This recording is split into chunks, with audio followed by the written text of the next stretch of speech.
Hi, everybody. Hello. So ask me questions, and I will answer them. I'm really excited. I'm a huge fan of the show, and I noticed your character is the dad who he follows Adam Goldberg's father closely. How much spin do you bring to the set as well? Well, first off, the character is nothing like me as a person, so I just sort of learn my lines and I don't bump into the furniture. That's really my approach. And so I'm not really thinking about his father, or sometimes I'll say, do I have to say this? And he'll say, my dad really said that. And I go, okay, I'll say it. You know, I don't like, it's Adam's story that I'm telling. So, but I don't bring much of, I mean, here's the thing. If you see warmth in the character, that might be me. Not that he was completely cold. I didn't know him. He passed away before the show started. But yeah, I just think it's not much of me. It's me being an actor. Do you remember the 80s in as much detail as Adam seems to? Yes, but my experience is completely different. I graduated high school in 1980. I became a comedian in 1982. So I lost my virginity in 1982. So to by the way, a heckler at a show in South Beach in Florida. So I have lots of memories all through the 80s, but they're a bit different, you know. Moved to New York, lived in Chicago, did Second City. But, you know, it's, yeah. So, yeah, I remember every detail. Do you remember where you were when Tim Burton's Batman came out? Where was I when Tim Burton's Batman came out? I was in Chicago, and I very much enjoyed it, mostly because of Michael Keaton. The idea that somebody who started out as a comic could become this, and I followed his career very closely. I was always a huge fan of his, even before I started in comedy. So I was very excited with Michael Keaton.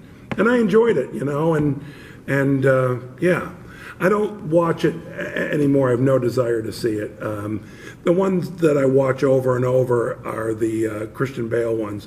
The first one is the one that I love, and the other two have things in them that are great. So, yeah, they're worth watching. I hate comic book movies. I love the original Batman TV series. There's like maybe, so let's say they've made 30 comic book movies. Maybe 2 or 3 I've enjoyed, and the rest I hate because I love comic books so much. So here's the thing with comic books. A well-written comic book, it's all there. It's like watching a movie. It's all there.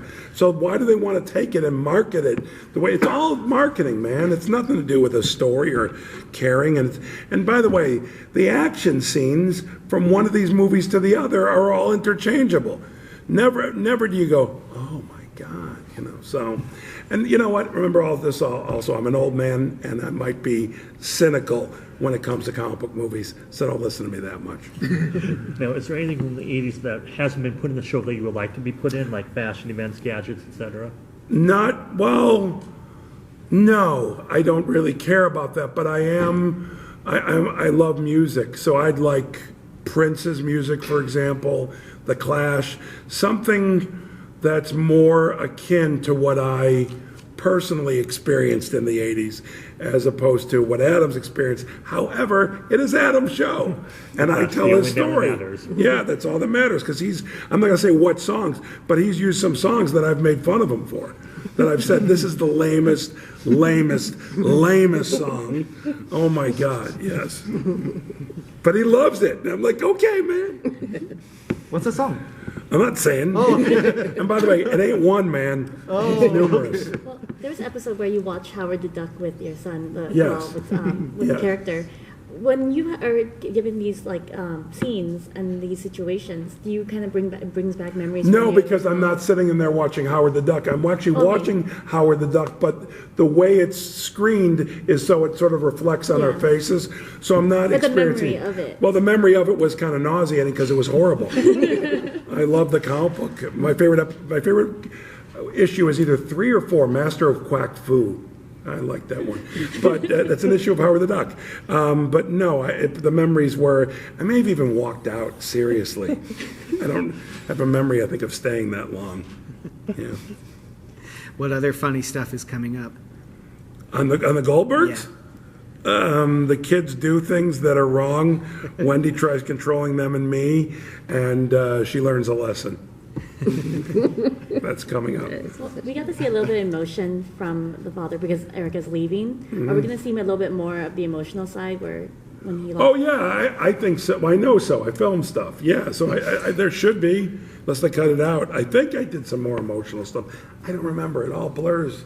You know, you film so many scenes. Boom, boom, boom, boom, boom. It's like I can't. People come up to me and they say lines from like Curb Your Enthusiasm, and the only one I know is Big Vagina. The rest of it, I have no idea. I'm like, what are you? Oh, right, that episode. And believe me, when I'm with Larry, I have to remind him, like, that's from the thing. Oh. Well, you're a comedian. Last question. The pressure is now. Well, you're a well-known comedian, and you. How much do you improv of this character, Murray, who is just this loud character? So, how much do you put input? 0.05%. No, 0.5% is improvised. Maybe 1%. 99% it's on the page. Whereas Curb Your Enthusiasm, I'm improvising the whole thing from a story that's written. You know, the story, but I know what has to happen in the scene, and I probably do it different every take. But on the Goldbergs, man, I just learn my lines. It's well written, so I don't have to really fight. You know, I don't have to say. Every once in a while, I say, I'm not sure about this, and they'll either change it or tell me I have to do it, that's the rarest. Mm-hmm. So, but like I said, when I have to do it, it's because it matters to Adam, and I'm his storyteller, so I have to do it. So you don't add an extra moron to it. Good. I don't ever talk about there's too many morons. I will tell you this secret that I've never talked about before. When I walk into my trailer in the morning, on the counter in front of the mirror is when I'm shooting a scene with the underwear. It's there. And I don't like shooting the scenes with the underwear. I have to be in them all day. They're tighty whities.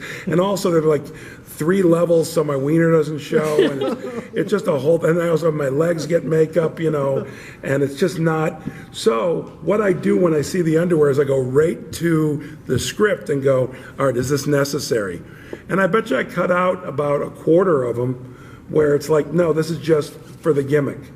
Where other times it's like, oh yeah, he's coming home, he's doing this, and it makes sense. So sometimes, so I know what it feels like to be a bikini model now, or an actress. You know, this is not for the script. This is for you to look at. So, well, thank all of you very much. Thank you. Sure.